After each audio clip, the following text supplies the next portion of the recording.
Bueno, vamos a estudiar en esta lección número 17 los delitos contra el honor.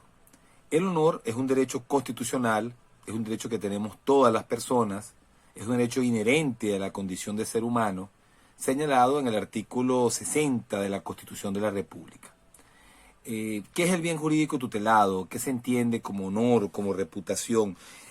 Bueno, como he dicho, es un derecho individual, se trata de un derecho individual, y puede entenderse el del honor tanto en un sentido objetivo como en un sentido subjetivo. En un sentido objetivo, el honor sería lo que conocen algunos como reputación, es decir, aquello que los demás piensan de mí o la consideración que tienen hacia mí, el valor que me dan, la importancia que me dan.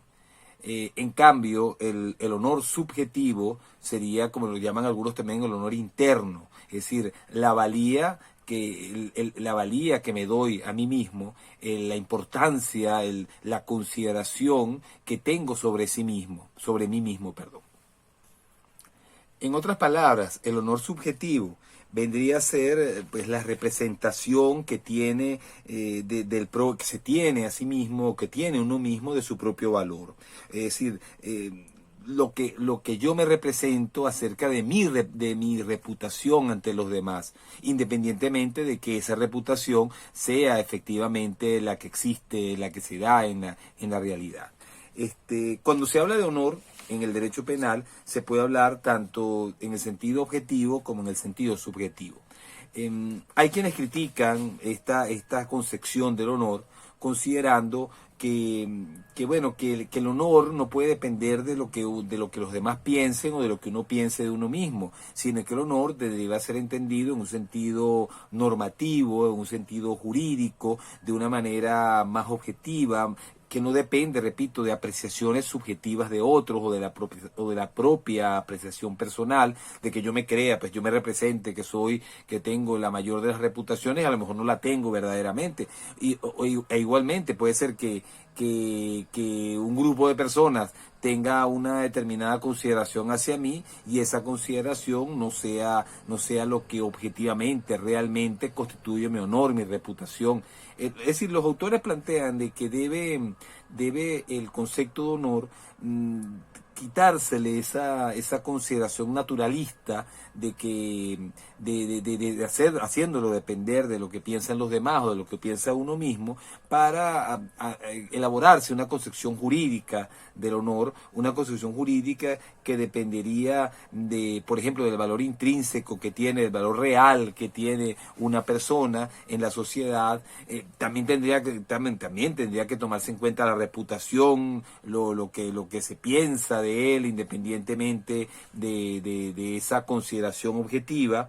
Y bueno, y también se dice que esto habría que vincularlo con la dignidad humana, con los derechos fundamentales. Estas concepciones normativas del honor, bueno, realmente yo no creo que tengan la importancia como para desmerecer lo que se ha dicho hasta el momento, decir, entender al honor como la reputación, entender al honor también como la consideración personal que tenemos hacia nosotros, es decir, lo que yo creo de mí o la importancia que me doy, el valor que me doy a mí. Es decir, yo creo que el bien jurídico no puede desconectarse de esta cuestión naturalista. Sin embargo, yo creo que sí lo rescatable es la relación que tiene el honor con la dignidad, con el derecho a la dignidad, y entonces eso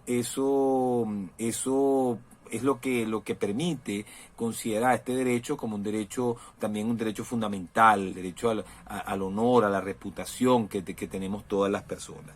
Entonces, bueno, en conclusión, toda persona, por el hecho de ser persona, tiene derecho al honor, por lo menos en un Estado de Derecho. Toda persona, repito, por ser un ser humano, por tener la condición de persona, tiene derecho al honor. Más adelante, bueno, vamos a discutir si, por ejemplo, los niños tienen honor. Podría ser un niño o un adolescente objeto del delito, puede ser sujeto pasivo, podría ser víctima del delito de difamación, de un delito contra el honor, como la difamación o como el delito de injuria. Pero esto lo vamos a discutir un poco más adelante cuando hable del sujeto pasivo en estos hechos punibles. Ahora, históricamente no todas las personas han tenido honor por igual. Y eso, claro, eso en épocas pasadas, el honor se relacionaba solamente con ciertas personas, con ciertos ciudadanos pertenecientes a una determinada élite. Pero en la actualidad, en un Estado de Derecho en el que rige el principio de la igualdad, pues el derecho al honor lo tenemos todos, independientemente de nuestra raza, nuestra condición social, etcétera. Recuerda que hay un principio de igualdad, un principio también fundamental de igualdad, y ese principio rige pues con relación a todas estas garantías o estos derechos fundamentales que tenemos las personas y que tutela la Constitución. En cuanto a esto del honor, también me gustaría destacar, y este punto, o sea, esto de que si es un derecho inherente a la condición de la persona, es una pregunta importante que también nos vamos a hacer, es el de si las personas jurídicas también podrían ser víctimas o no de un delito contra el honor. Eso lo vamos a discutir también en el momento que hablemos del sujeto pasivo, del delito de difamación, así como también del delito de injuria.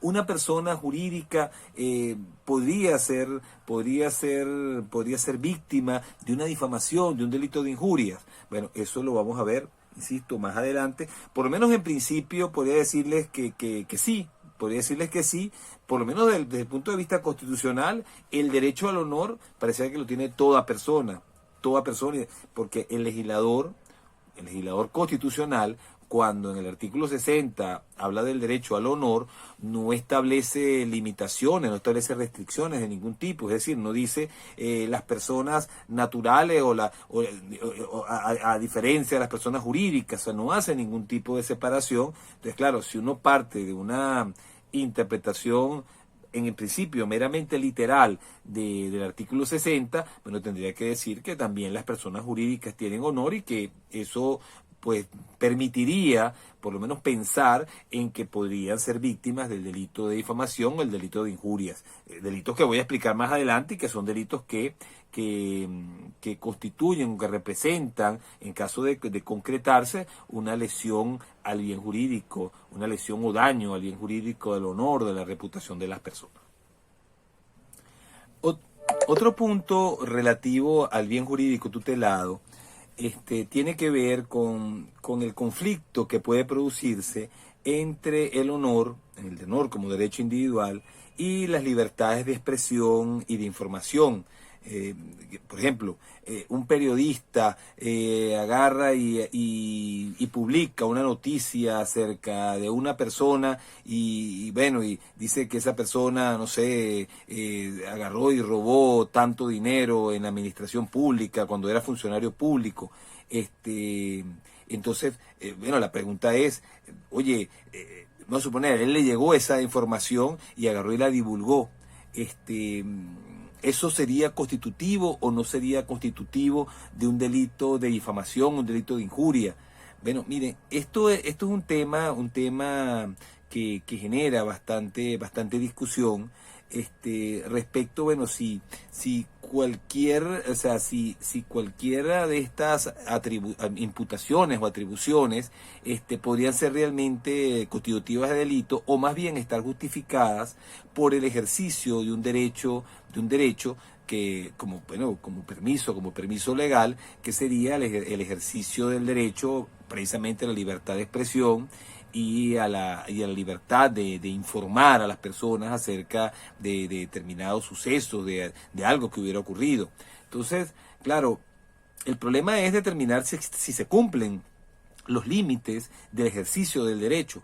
El ejercicio de un derecho, ustedes muy bien saben, se encuentra regulado como causa de justificación, como permiso legal, en el artículo 65 del Código Penal, en el numeral primero. Dice que no es punible el que obra en cumplimiento de un deber o en el ejercicio legítimo de un derecho. Bueno, entonces las personas, por ejemplo, los periodistas, en el caso de los periodistas sería el ejercicio de una profesión, ¿no? De una autoridad, de un oficio, en este caso de un oficio. Pero bueno, en general las personas tienen el derecho a informar y el derecho también a ser informadas, así como también el derecho a expresarse, la libertad de expresión, el derecho a informar son derechos constitucionales. Entonces, claro, la pregunta es si se podría cometer delito, y la conducta, a pesar de ello, está justificada por el ejercicio de un deber, perdón, el ejercicio de un derecho o el ejercicio de un oficio, de una profesión en este caso. Mire, yo creo que eso, bueno, eso va a depender de que se cumplan las condiciones necesarias para que precisamente opere una causa de justificación como esta. Y claro, el requisito básico, el requisito fundamental de toda causa de justificación, no solamente de estas que estoy mencionando, sino de toda causa de justificación, es la necesidad. Es la necesidad. Es decir, que aquello que se haya hecho haya sido necesario. Y esto de la necesidad presupone o es una valoración que debe hacer el juez con relación a aquello que se informó, aquello que se expresó, aquello que se dijo en el momento determinado. Es decir, esa necesidad, ¿qué significa? Bueno, esa necesidad significa que del catálogo de posibilidades de acción que tenía el autor, él hipotéticamente hubiera escogido la menos gravosa, la menos dañina en este caso, para el honor, para la reputación de una persona. En otras palabras, o sea, si yo podía por ejemplo, obtuve una información determinada sobre X persona y yo pude haber tratado de corroborarla, de haber conseguido realmente si eso era la verdad, poder haber investigado un poco más, si no, pero yo simplemente agarré y solté esa bomba y dije que no, que era un ladrón que se robó tanto dinero, etcétera, etcétera. Pues bueno, en ese caso no se cumpliría con este requisito de la necesidad y bueno, allí habría una limitación en cuanto al derecho a informar, al derecho a la libertad de expresión y debería dársele pues una preponderancia al honor, a la reputación de la persona. Es decir, por ejemplo, el periodista para dar una noticia de este tipo, de esta índole, pues necesariamente tendrá que, de alguna manera tener pues una cierta base firme, una investigación que soporte aquello que está informando a la colectividad. ¿Por qué? Porque está en juego también, como he venido diciendo, la reputación o el honor de una o varias personas en el caso concreto. Entonces, es decir, ¿podría una conducta estar justificada, una conducta lesiva al honor, la reputación de una persona estar justificada? Podría estar justificada, porque independientemente, fíjense, y esto es importante destacarlo, independientemente de que contra mí pueda decirse algo y eso ser verdad, el honor se ve afectado, la reputación mía se puede ver afectada por aquello que se diga que es verdad. Que después que la verdad pueda tener un efecto en ciertos casos, en algunos casos un efecto que exima de responsabilidad al que me hizo la imputación. Bueno, eso también es cierto. Pero bueno, eso además de ser en algunos casos, eso no obsta para decir que se produjo un daño a la reputación, al honor de una persona cuando se dijo, mira, es que este era un ladrón y yo voy a demostrar que era un ladrón, que fue un ladrón porque se robó este dinero es un corrupto y un ladrón cuando estaba de ministro en tal parte. Es decir, independientemente de que eso logre demostrarse, allá hay una afectación, un daño al honor, a la reputación de la persona, y eso claro, podría estar justificado, sí, claro, se cumplen los requisitos de la necesidad, y en el caso de que no estuviera justificado, pudiera de todas maneras eximirse de sanción, en el caso que acabo de mencionar, cuando el autor del hecho pueda demostrar, probar aquello que imputó. Que es lo que hablaré más adelante, que es lo que se llama la llamada exceptio veritatis o excepción de verdad. Pero en principio, entonces, pero para concluir, podría decir que el honor como un derecho fundamental, puede llegar a prevalecer sobre otros derechos fundamentales como el derecho a informar, como el derecho a la libertad de expresión, siempre y cuando estos derechos se ejerzan más allá de los límites legales, es decir, cuando sobre todo no se cumpla el requisito de la necesidad de aquello que se informó, aquello que se expresó. O sea, siempre que eso es una valoración judicial. O sea, es decir, recuerden, del catálogo de acciones, del catálogo de posibilidades fácticas que tenía el autor, él ha tenido que ponderar y escoger la que le permitiese ejercer su derecho, pero a su vez producir el menor daño posible en la medida, claro, que se pueda, para el que tendría o que resultaría ser víctima del hecho. Si yo hice lo más pudiendo hacerlo menos, o sea, mira, yo recibí la información y sin corroborar nada agarré y solté eso, bueno, allí no habría necesidad, o sea, se necesitaría un poco más de soporte, en este caso probatorio, para haber divulgado esa información, dado esa noticia y producir de esa manera un perjuicio, un daño a la reputación o al honor de una persona. O sea, la conducta en un caso como este no estaría justificada. Es decir, la conducta sería típica y antijurídica. En cambio, si la información se da o aquello que se exterioriza se hace dentro de los límites del ejercicio de un derecho, pues entonces la conducta podría ser típica del delito de difamación o del delito de injuria, pero estar justificada precisamente por el ejercicio de otros derechos fundamentales, como es el de la información y el de la libertad de expresión. Miren, aquí el punto es, claro, es hasta dónde pueden llegar, hasta dónde puede llegarse en la valoración acerca de si fue necesario o no fue necesario aquello que se hizo. Y claro, los límites son muy quebradizos, o sea, es decir, no es fácil.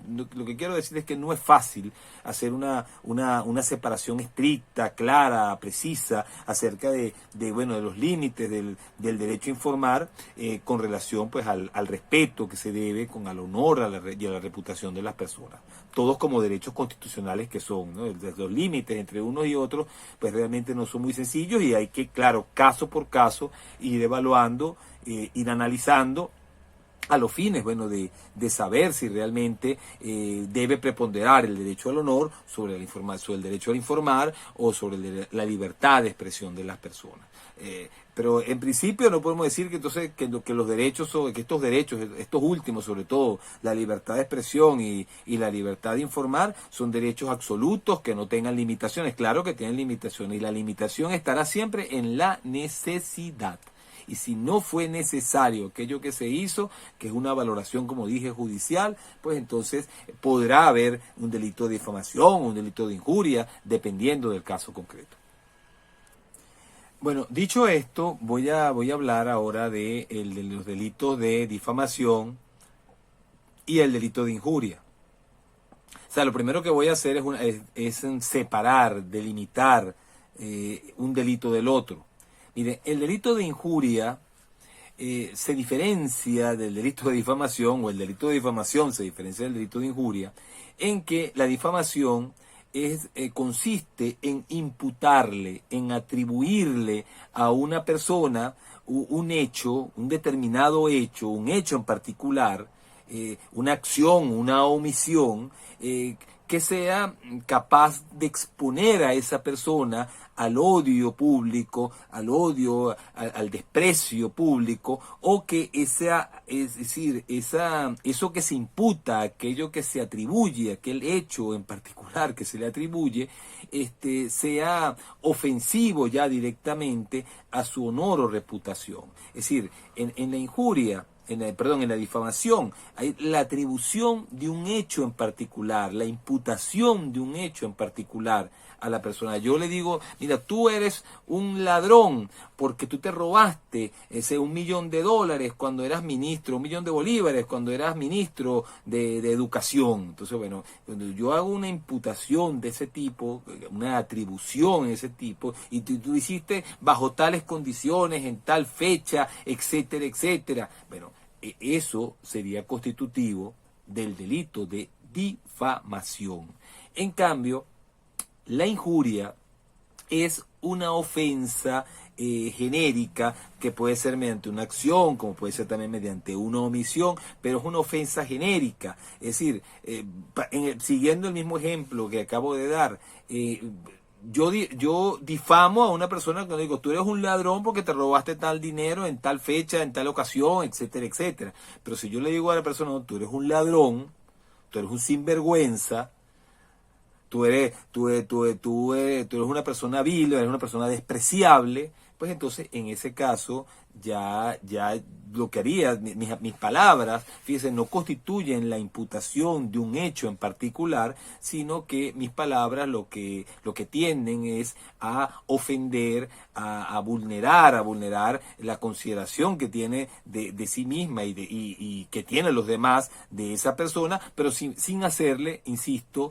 la atribución de un hecho en particular. Digo, no, es que tú eres un ladrón, bueno, pero lo digo de una manera genérica. Eso no sería una difamación, sino que sería constitutivo de un delito de injurias.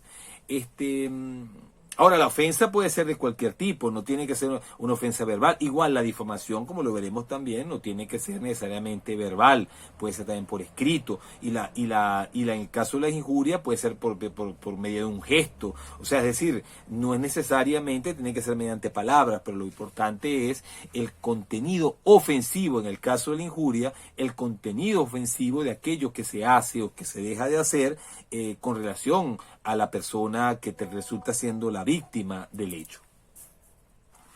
A los delitos de difamación y de injuria, bueno, más a la difamación que a la injuria, hay que diferenciarlo también del delito de calumnia.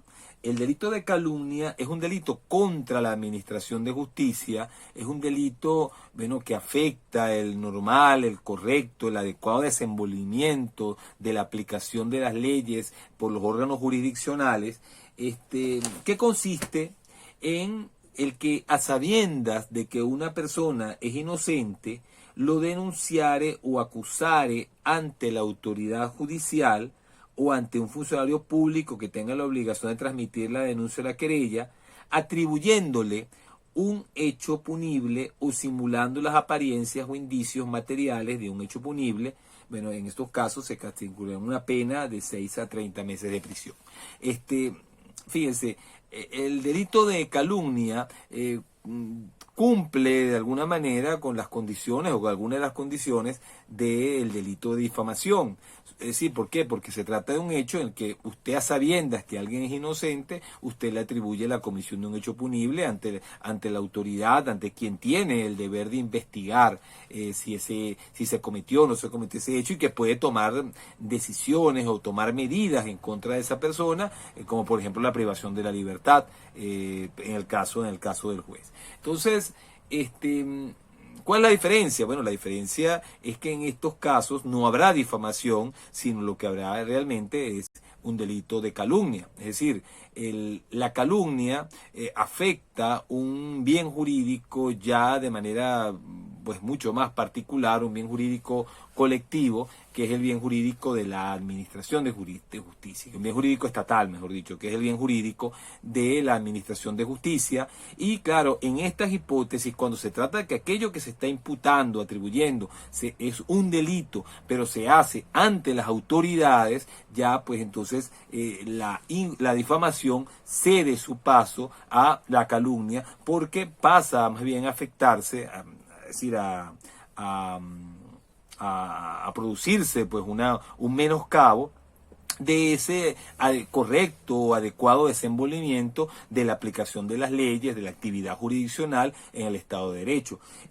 Además que, fíjense, desde el punto de vista subjetivo, en la injuria, perdón, en la calumnia, el autor tiene que actuar con un fin, con un propósito particular, o sea, tiene que actuar con un elemento subjetivo. Hay un elemento subjetivo del tipo que es que él debe saber que la víctima, que aquella persona a la que le imputa el hecho es inocente.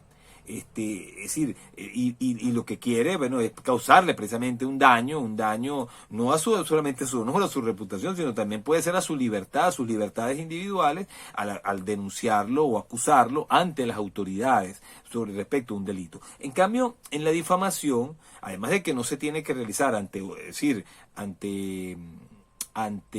un órgano jurisdiccional del Estado o a un órgano o a un funcionario que tenga el deber de transmitir la denuncia, etcétera, etcétera. Es decir, además de eso, usted puede pensar o puede creer que la persona es culpable en la difamación. O sea, usted, por ejemplo, si usted le imputa a una persona, puede ser un hecho punible, o sea, es que tú eres un asesino, tú eres un ladrón, pero lo hace pues ante un grupo de personas y lo hace convencido de que si realmente es un ladrón, eso no tendrá pues ninguna importancia para la existencia del delito de difamación. Igualmente habrá difamación, es decir, no se requiere que yo sepa que la persona es inocente de aquello que le estoy atribuyendo ante un grupo de personas. No, puedo pensar que es culpable y pensar que tengo pruebas de que es culpable de ese hecho, y a pesar de ello, estaremos en presencia de un delito de difamación.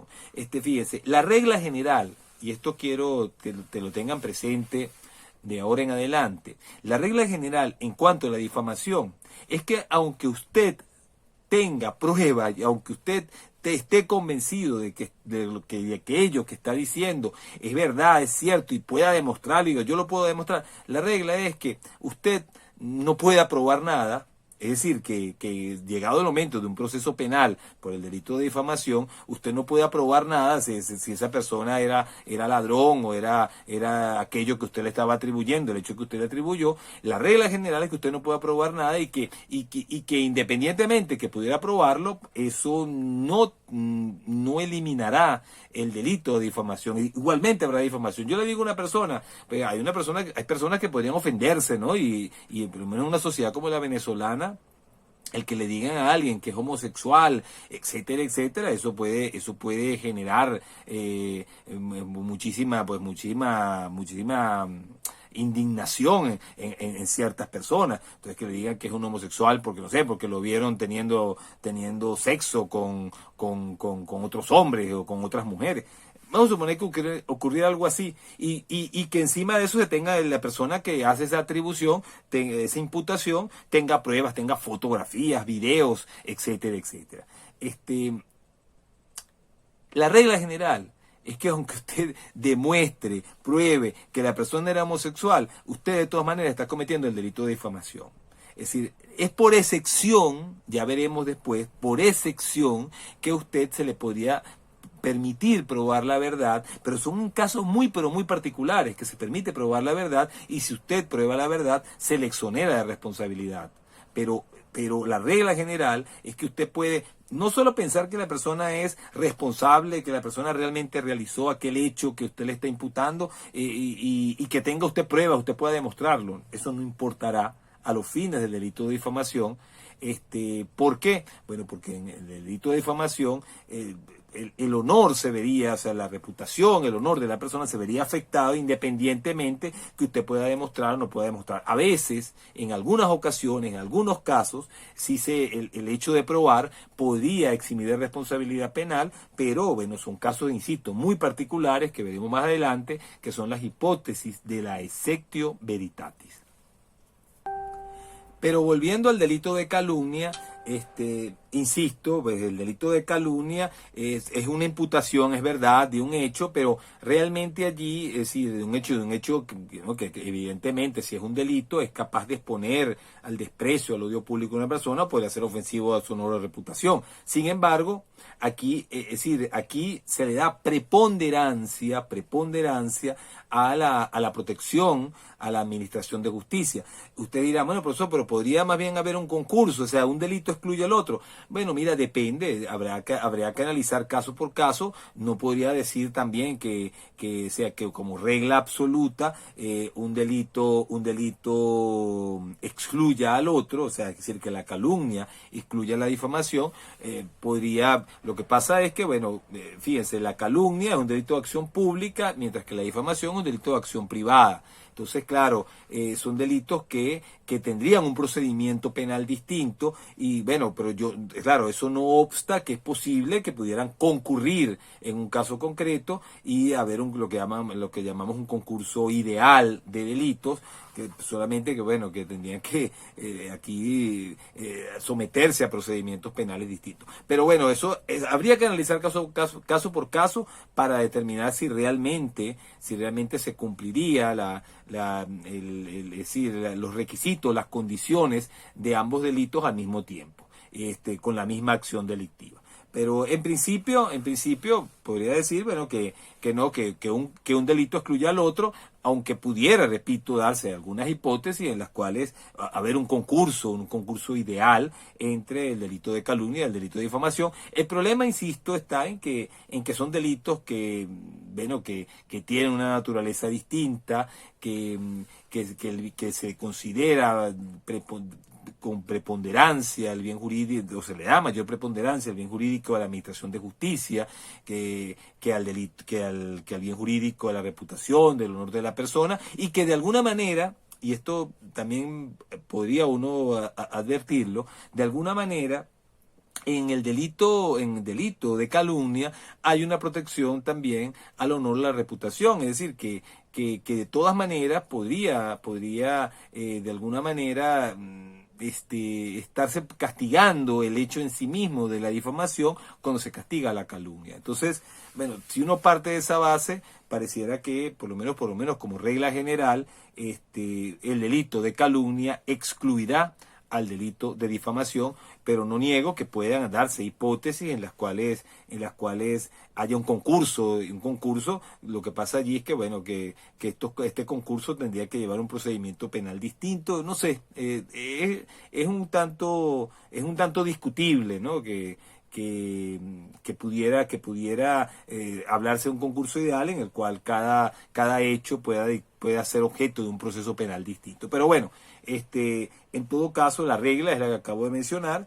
El delito de calumnia excluirá al delito de difamación o lo incluirá en sí mismo, y por esa razón, bueno, en principio diríamos que habría delito de calumnia cuando se cumplan las condiciones o requisitos del mismo, y habría que evaluar, insisto, muy bien si se cumplen todos y cada una de las condiciones también del delito de difamación en un mismo caso, a los fines, porque no necesariamente, fíjense, no necesariamente toda calumnia sea una difamación. Y por eso, o sea, si hay otras condiciones, otros requisitos, fíjese, basta con que yo denuncie o acuse ante la autoridad para que haya calumnia. En cambio, el delito de difamación requiere que yo impute un hecho determinado entre un grupo de personas. En un grupo de personas. Entonces, claro, esto pudiera no ser totalmente compatible o darse en todas sus condiciones cuando yo simplemente lo que hago es meter una denuncia o acusar a una persona de un delito en particular, a menos que después yo lo publicite, etcétera. Por eso, repito, hay que evaluar en cada caso concreto si realmente se cumplen todas las condiciones, todos los requisitos típicos del delito de difamación y al mismo tiempo los requisitos y las condiciones del delito de calumnia. Caso en el cual, bueno, podría hablarse de un concurso ideal de delitos. Bueno, en cuanto al delito de difamación, ya yo dije que consistía en imputarle, en atribuirle a una persona un hecho capaz de exponerlo al desprecio o al odio público, o que fuese ofensivo a su honor o reputación. Este delito, bueno, en cuanto al sujeto activo, el sujeto activo puede ser cualquier persona.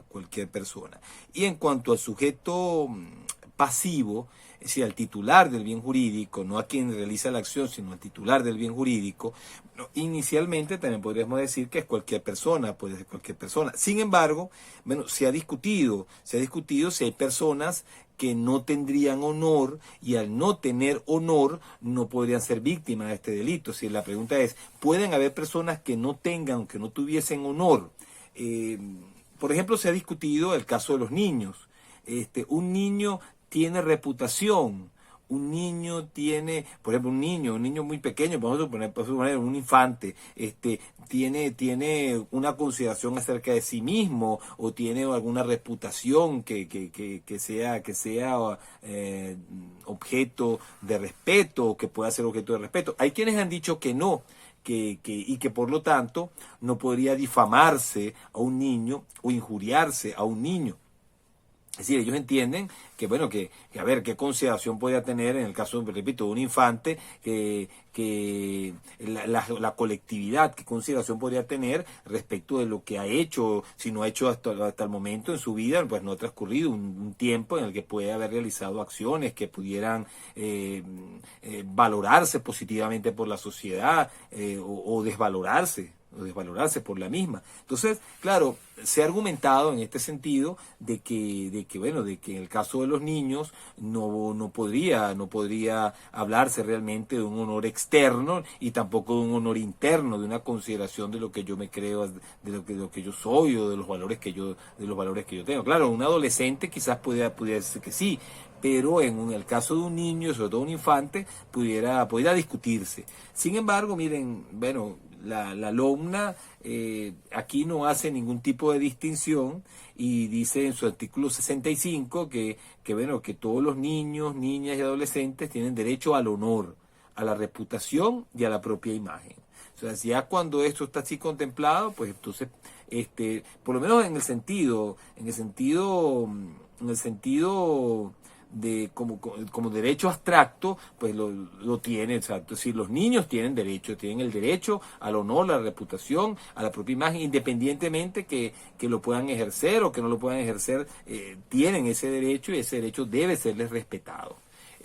Cuando la Constitución, como dije al comienzo de la clase, es decir, en el artículo 60 menciona como derecho constitucional al honor, a la reputación, pues entonces no hace distinciones y por lo tanto pues no podrían los niños estar excluidos ni los adolescentes estar excluidos de este derecho. Yo creo que el artículo 65 de la LOMNA está simplemente un desarrollo específico del artículo 60 de la Constitución y que bueno, que yo creo que no hay dudas de que los niños deben tener honor, reputación y pudieran ser en determinados casos, determinadas hipótesis, víctimas de un delito de injuria, de un delito de difamación, independientemente de que no tengan todavía la capacidad de entender o comprender a lo mejor aquello que le están diciendo, etcétera, etcétera.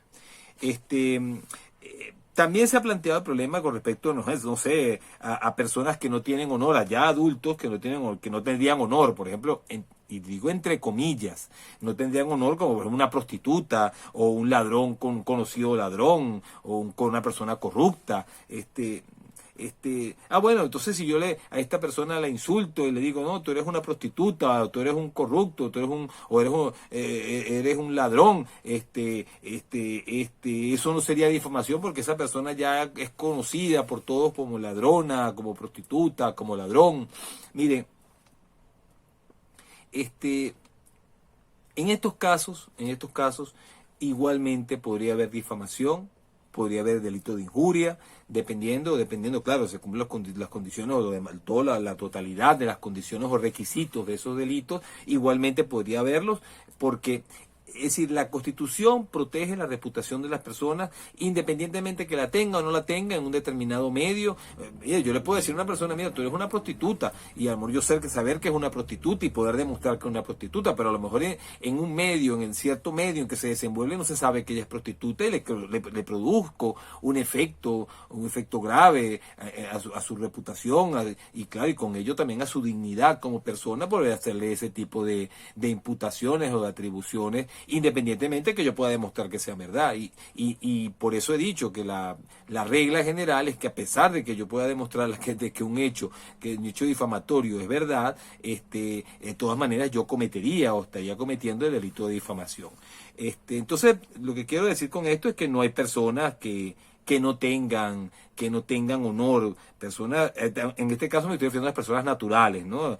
Una prostituta, un ladrón, claro que tiene honor y podría ser víctima de un delito como este, claro que tendría que ejercer la acción penal porque son delitos de acción privada que requieren que usted tenga su abogado, que acuse que introduzca una acusación particular contra el ofensor, contra quien lo difamó, y claro, bueno, esto implica pues una erogación, un gasto de dinero, además también de tiempo, etcétera, etcétera, en particular para que lograr el castigo del hecho. Es decir, que no ocurre como un delito como de la calumnia, que es un delito de acción pública, que el Ministerio Público tendrá la obligación de investigar y los órganos jurisdiccionales del Estado la obligación de castigar o tomar una decisión, en todo caso, con respecto a aquel que habría calumniado a otro en un caso concreto, en una hipótesis en concreto.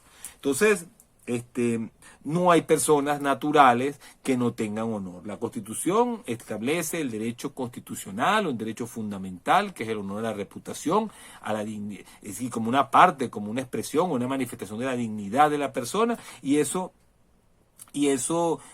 no tiene ningún tipo de distinciones o discriminaciones. Es decir, todas las personas por igual tienen honor, reputación. Ahora, el problema de la persona jurídica es un problema quizás un poquito más complejo.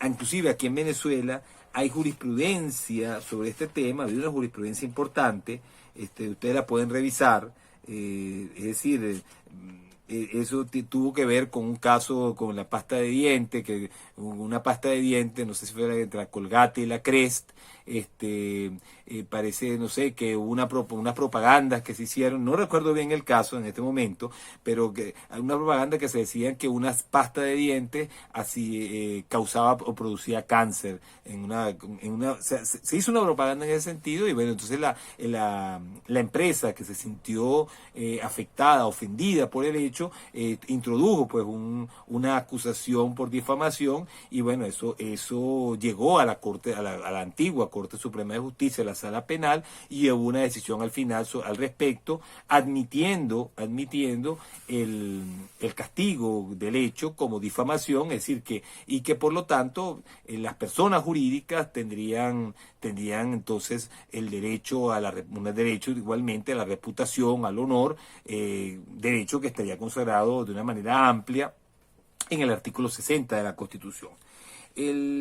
Claro, esta decisión llegó a la Corte Suprema de Justicia porque las sentencias que se dictaron con anterioridad, es decir, los fallos de la Corte de Apelaciones, bueno, que del Tribunal Superior y creo que también del Tribunal de Primera Instancia, fueron negativas en el sentido de que se consideró que no se podían cumplir los elementos típicos del delito de difamación porque en el artículo 442, que es el que se consagra esta figura delictiva, el artículo 442, no se habla de persona.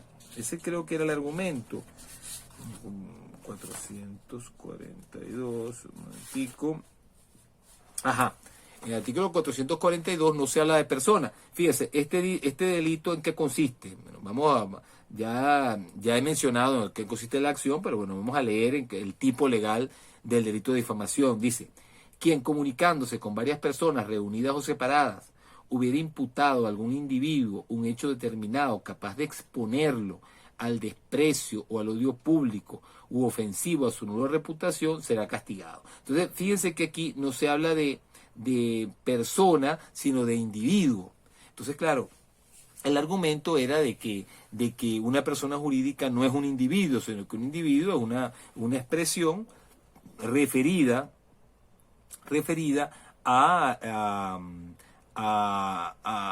a una persona natural, a un sujeto en particular, que se individualiza, y que por lo tanto, o sea, que se puede separar, ¿no? de otros sujetos, de otras personas.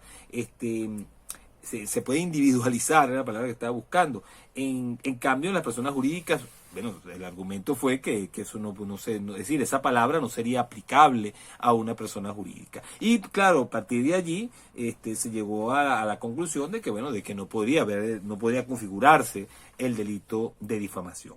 Sin embargo, bueno, la Corte Suprema de Justicia, interpretando teleológicamente esta disposición, también interpretando el texto constitucional, bueno, llegó a la conclusión de que cuando la Constitución, y eso es lo que dije yo al comienzo, cuando la Constitución establece o fija como un derecho fundamental el derecho al honor, el derecho a la reputación, no hace separaciones, no hace distinciones, sino simplemente habla de las personas, que las personas tienen derecho.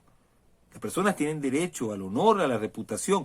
Y claro, uno puede decir, bueno, pero es que hay personas jurídicas, personas naturales. Bueno, sí, pero el legislador constitucional no ha hecho esa distinción. Y donde no ha hecho la separación el legislador constitucional, el intérprete tampoco tendría que hacerla. Por esa razón, bueno, es decir, desde la perspectiva constitucional, pues las personas jurídicas tienen tanto honor, tanta reputación, como pueden tener las personas naturales. Y en ese sentido pueden ser víctimas del delito de difamación o del delito de injuria. Ese es el criterio, podríamos decir, general que se tiene en la doctrina, no solo en la jurisprudencia, también se tiene en la doctrina. Se dice, bueno, hay ciertos derechos que tienen las personas, ciertos bienes jurídicos que deben garantizarse, y ciertos derechos que tienen las personas jurídicas, como por ejemplo el patrimonio y la reputación. Entonces las personas jurídicas pueden ser víctimas de delitos contra el patrimonio, como también podrían ser víctimas de delitos contra su reputación, contra su credibilidad, contra su honor, su imagen, etcétera. Y ese es el sentido, bueno, que nosotros le vamos a dar en esta materia. Bueno, en cuanto a la acción delictiva del delito de difamación, bueno, ya yo lo mencioné, la acción delictiva constituye en imputar a una persona natural o jurídica, teniendo en cuenta lo que acabo de decir, un hecho determinado capaz de exponerlo al desprecio o al odio público. O que sea ofensivo a su honor o a su reputación. Imputar es lo mismo que atribuirle a alguien la realización de un determinado hecho, de una acción o de una omisión. Debe tratarse de un hecho particular, de un hecho determinado, es decir, de un hecho que se pueda individualizar. Si se trata de una situación o estado genérico, sin mayores precisiones de aquello que se atribuye, el delito podría ser el delito de injurias, no sería el delito de difamación como lo he explicado hasta el momento. La determinación del hecho imputado es entonces lo que diferenciará. O sea, que sea un hecho determinado, lo que yo atribuyo es lo que diferenciará a la difamación de la injuria, como lo expliqué en su momento. La injuria es simplemente una ofensa genérica, es decir, por ejemplo, como dije, decirle a una persona que es un ladrón. Ahora, otra observación que he hecho, o sea, y no decirle, no, tú eres un ladrón porque cometiste el delito en tal fecha o hiciste tal cosa en tal oportunidad. No, o sea, es decir, tiene que tratarse de una ofensa genérica para poder hablarse de una injuria y de un hecho en particular para tratarse de una difamación.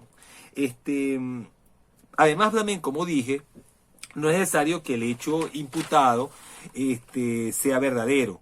Además, no es necesario que el sujeto sea objeto o llegue a ser objeto, esto también es importante destacarlo, no es necesario que la víctima llegue a ser objeto de desprecio o de odio, basta con que se le exponga a ese desprecio, a ese odio, o sea, en este caso, basta con que haya un peligro de que se produzca esa situación de odio, de desprecio hacia la persona. Es decir, el hecho, como decía Febres Cordero, debe ser potencialmente apto o suficiente para colocar a la persona en una condición de ser desestimada, de ser despreciada, o también de que se le tenga antipatía o aversión, es decir, que es lo que en definitiva es lo que se llama desprecio. Desprecio es igual no sé, a que la persona se le desestime, y odio es lo mismo que antipatía o aversión, o sea, es decir, si no tiene que producirse necesariamente es decir, esta situación, estas condiciones, odio o aversión, sino odio o desprecio, sino que basta con que pueda la persona ser sometida a ese odio o desprecio. Más adelante, bueno, vamos a ver también que aquí en Venezuela hay una ley contra el odio, y claro, eso puede hacer que cabalgar este delito, el delito de difamación, con un delito de odio, pero se trata de hechos punibles un tanto distintos, y además que, bueno, que esa ley contra el odio, a mi manera de ver, es gravemente inconstitucional, y por esa razón, porque son tipos abiertos que pueden aplicarse a cualquiera. Pero bueno, independientemente de eso,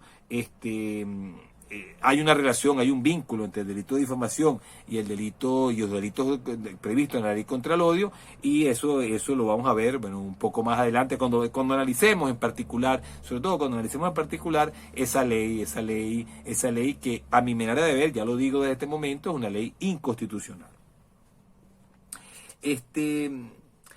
También el hecho del imputado puede ser, como también lo he dicho, ofensivo al honor o la reputación de la persona. Es decir, en estos casos tiene que producirse realmente una ofensa contra la víctima. Si no se produce la ofensa, si no se produce efectivamente un daño, un perjuicio y eso es una valoración judicial también, al honor o a la reputación de la persona, pues entonces en ese caso el delito no se encontraría consumado. Una pregunta que uno podría hacerse, sobre todo una vez que uno lee esta figura típica, es la de si el delito de difamación es un delito de mera actividad o es un delito de resultado. Históricamente se le conoció como un delito de resultado, porque claro, bueno, los clásicos, es decir, el sistema clásico de teoría del delito pensaba que todos los delitos eran delitos de resultado, y que el resultado, en este caso, en delitos como la difamación o como la injuria, cuando son verbales, se produciría cuando las ondas sonoras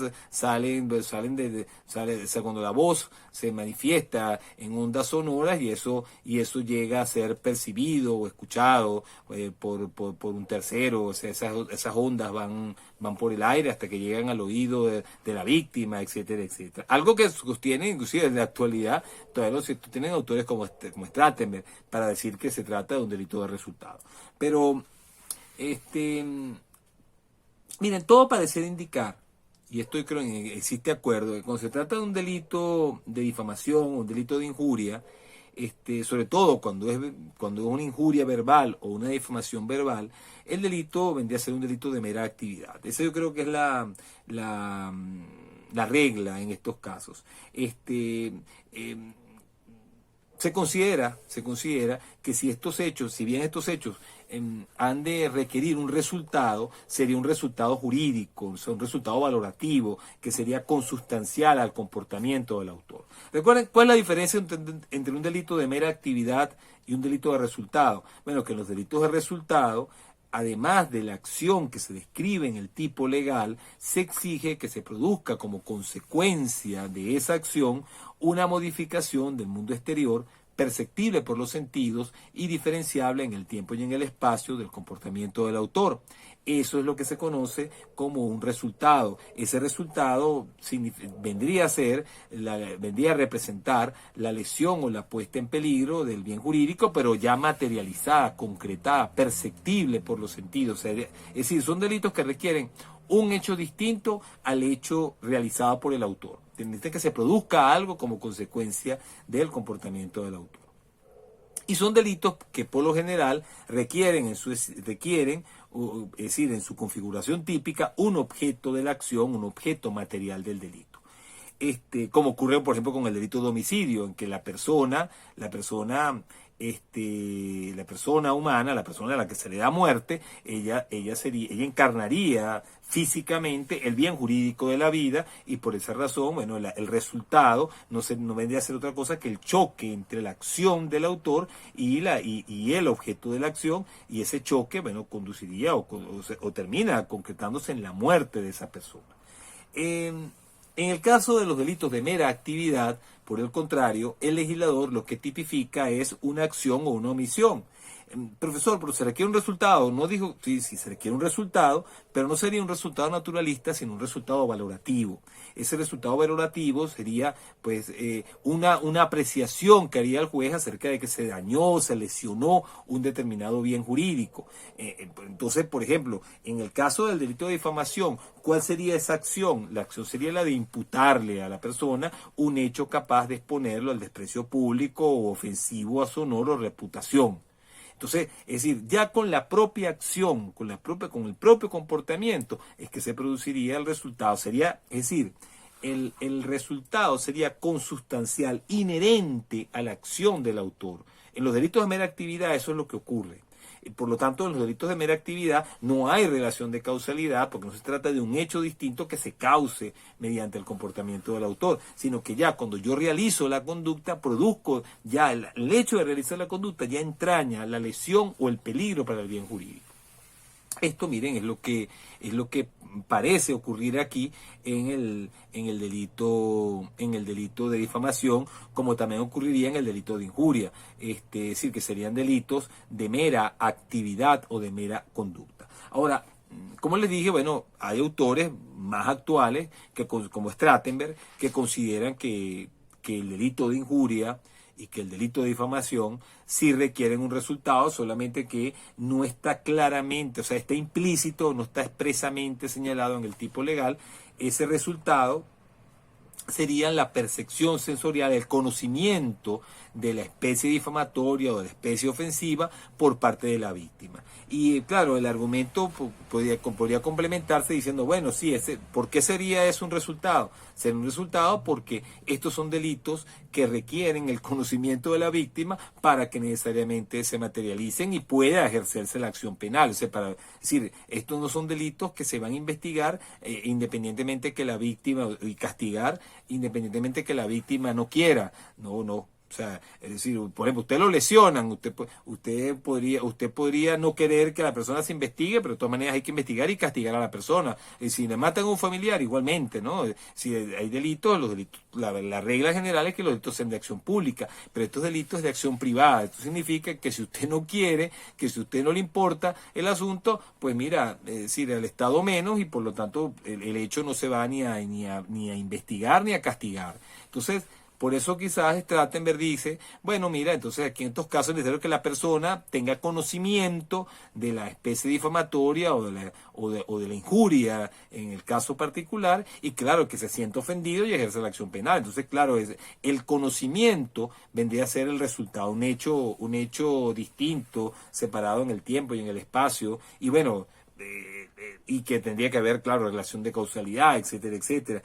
Bueno, si entendemos que este delito es un delito de resultado, aplicarán pues todos los criterios que en su momento, bueno, han elaborado los que siguen, los que postulan la teoría de la imputación objetiva. Entonces, es decir, que no solamente se imputaría el comportamiento, sino que tendría que imputarse el resultado y aplicarse los principios, por lo tanto, que se han planteado, se han expresado, ofrecido para distinguir cuando el resultado es concreción del riesgo creado por el autor y cuando no lo es.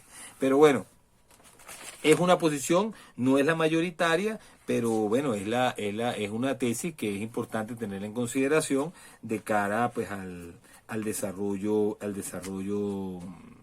de este tema. Miren, el tipo legal también tiene una referencia de modo. El delito tiene que cometerse de una determinada forma. ¿Cuál es esa forma? Bueno, aquello que se imputa o atribuye, esa conducta debe realizarse comunicándose con varias personas reunidas o separadas. Es decir, que si aquello que yo imputo o atribuyo, se lo hago de manera particular a una persona, se lo digo a una persona, se lo he hecho a una persona, es decir, que de ninguna forma, es decir, esto se ha transmitido a más de una persona, pues entonces en ese caso no se configuraría el delito, aunque puedan cumplirse los demás requisitos, típicos, no habría delito de difamación porque no se daría el elemento, esta referencia de modo, este elemento en particular que exige que debe realizarse el hecho en comunicación con otras personas. Esto, insisto, puede ser verbalmente o puede ser por escrito, pero tiene necesariamente que configurarse esta condición, este requisito, esta referencia modal. La forma en que debe ser realizado el hecho es en comunicación con otras personas.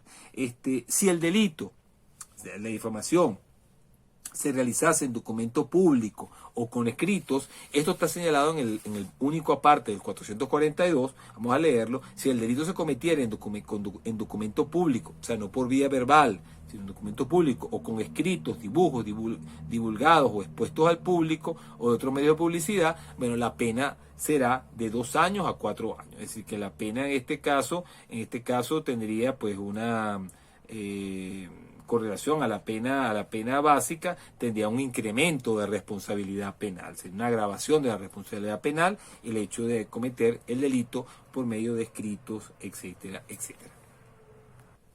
Desde el punto de vista subjetivo, en cuanto al tipo subjetivo, el delito de difamación es un delito doloso. Un delito doloso, la regla general, ustedes muy bien lo saben, es que los delitos sean dolosos y la excepción es que sean imprudentes o culposos, y cuando son imprudentes o culposos, el legislador en el tipo legal señala expresamente una regla, es decir, establece la llamada la regla de la imprudencia o la fórmula de la imprudencia, es decir, que señala que el hecho debe ser realizado por imprudencia, negligencia, impericia o inobservancia de reglamentos, órdenes o instrucciones.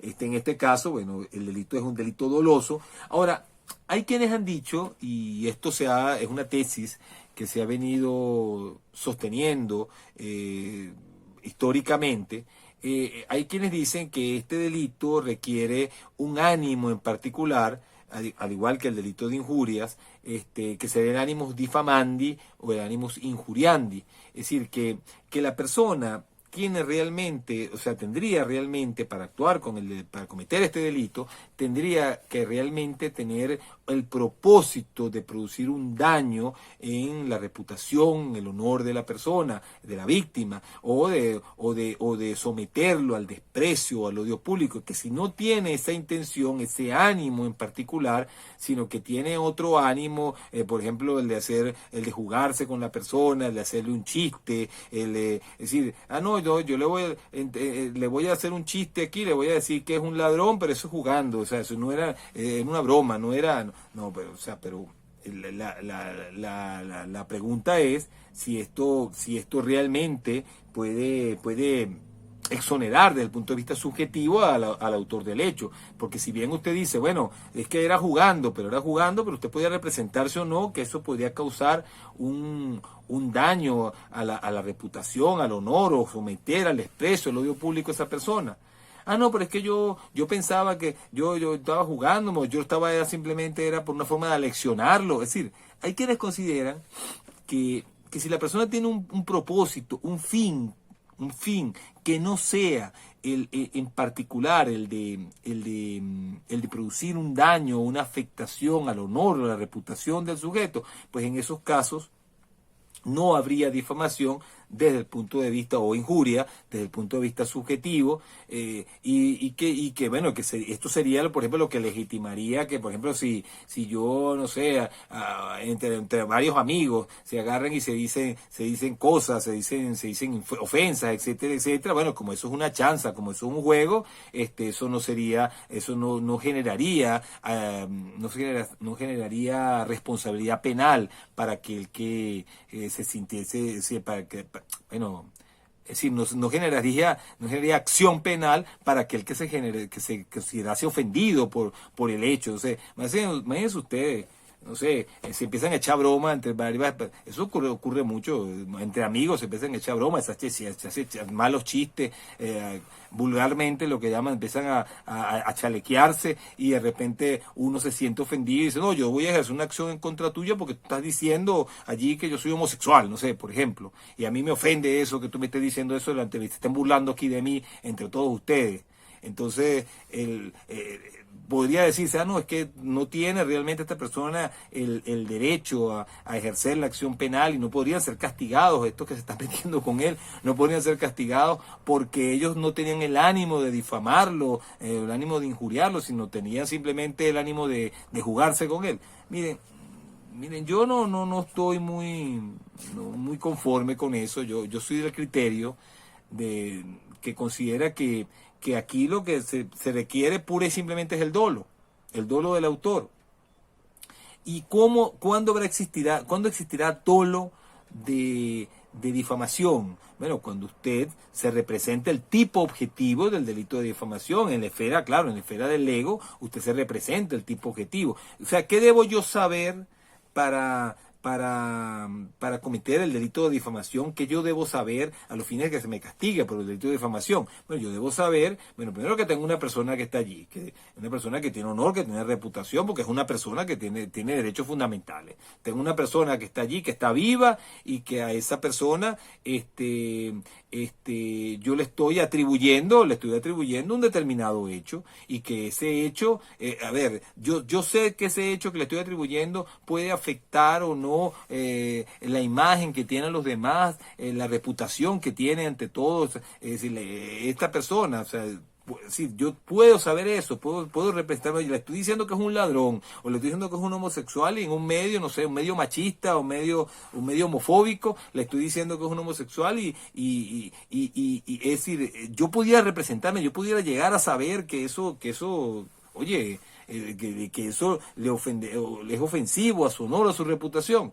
No, si la respuesta es afirmativa, pues a mi manera de ver habrá dolo y punto, ya está. No, pero es que yo me quería jugar, no, te quería jugar, pero es que tú puedes quererte jugar, pero te tienes que representarte las consecuencias. Si no te las representaste, bueno, entonces ahí pudiera quizás haber un error, etcétera, pero si no, si te la puedes representar y no lo hiciste, oye, bueno, mira, repito, podía haber un error, pero generalmente aquí lo que se pensará es que hubo dolo. O sea, si nosotros consideramos que el dolo tiene que imputarse a las personas, o podría imputarse a las personas independientemente de su representación o no como persona natural, pues mira, podría decirse en un caso como este, habría dolo independientemente de lo que haya cruzado por la mente del autor.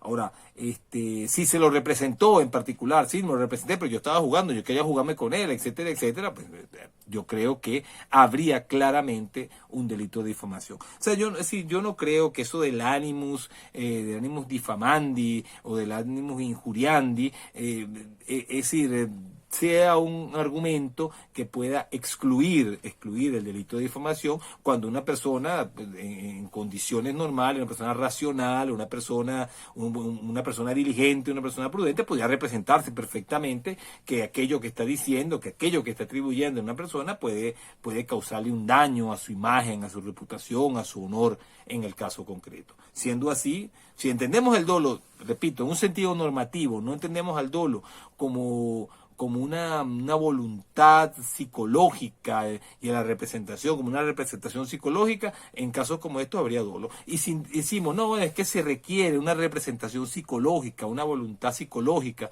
para que haya dolo, pues mira, en el caso de que la persona no se hubiese representado el daño que podría ocasionar, pues lo que podría haber es un error, y al haber un error, bueno, se excluiría responsabilidad, pero no porque faltase el animus difamandi, no, sino que simplemente no habría dolo en el caso concreto por la falta de representación. Todo dependerá en definitiva de la manera en que entendamos al dolo. La regla general, o sea, la doctrina tradicionalmente entiende al dolo de una manera psicológica. Y bueno, es decir, como una representación, la representación psicológica que se hace del hecho, o que pudiera haberse hecho del hecho, el autor en el momento que realizó la conducta. Interpretado así, bueno, podría no haber dolo en los casos que he mencionado, siempre y cuando el autor no se hubiese representado. Por error, no se hubiese representado el daño que podría ocasionar con aquello que está imputando, o que no se hubiera dado cuenta ni siquiera que estaba imputándole un hecho en particular, sino que bueno, ya sea por los motivos que sea, no entró en cuenta, no entró en consideración de aquello que estaba haciendo. Siendo en casos como eso, entonces lo que habría, repito, no es que faltase el animus difamandi o el animus injuriandi, sino que simplemente no habría dolo en el caso concreto. Bueno, con esto terminamos esta primera parte de los delitos contra el honor, delitos contra la reputación, contra el honor. Y bueno, en la clase que viene, bueno, vamos a terminar hablando del delito de injurias, hablando también, bueno, primero del exceptio veritatis, de la excepción de verdad, que ya la he mencionado.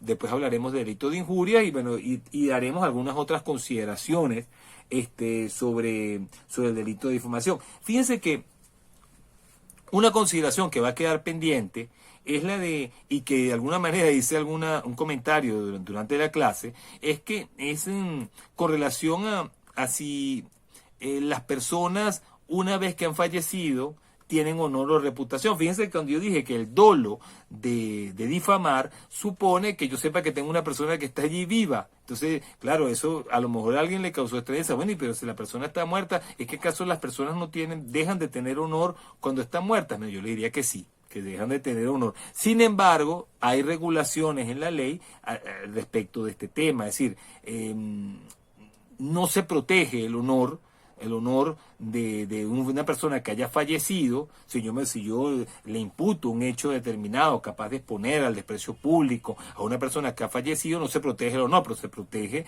la memoria de esa persona, y por esa razón, en esos casos, se podrá ejercer la acción penal. Los herederos, los familiares, los herederos podrán ejercer la acción penal contra aquel que ha hecho la imputación, pero para salvaguardar no el honor, la reputación de la persona fallecida, sino su memoria. Después veremos en qué artículos en particular se encuentra este regulado. Bueno, con esto terminamos entonces esta primera parte del tema y luego concluiremos este tema 17, hablando de, como les dije, el delito de injuria, del exceptio veritatis, así como también de algunas disposiciones que quedan en el aire, que tienen que ver sobre este tema, pero que quedan todavía pendientes para su discusión.